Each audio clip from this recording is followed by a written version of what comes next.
The member for Rankin. Thank you, Mr Speaker. My question is to the Prime Minister. Under this Prime Minister, Australia has entered its first recession in 3 decades. 835,000 Australians have lost their jobs since March. How many unemployed Australians don't have a job because the Prime Minister deliberately excluded them from JobKeeper? The Treasurer has the call. Well, Mr Speaker, I would say to the member for Rankin, if he rang up the Premier of Queensland, there'd be 66,000 more people in a job if she lifted those restrictions. It's more than $600 million a month to the Queensland economy.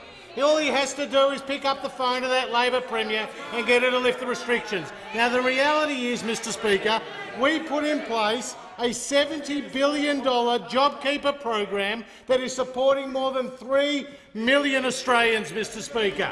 And we were very clear at the outset that we wouldn't be picking up the bill for fully owned foreign companies here in Australia, Mr Speaker. And we said right at the time that we wouldn't be picking up the bill for local governments because they were the responsibility for state governments, Mr Speaker. And we made it very clear that when it came to long-term casuals, they'd be under the JobKeeper program. When it came to short-term casuals, we were hoping they'd stay in your job, and we put in place a $30 billion cash flow boost to support small businesses based on the size of the payroll. So I say to the member for Rankin, if the Australian economy was being hit by his $387 billion of higher taxes, you'd see fewer people in a job. And under this government, we are dealing with a one-in-a-century pandemic. And under this government, we are working day and night to keep Australians in jobs and businesses in business.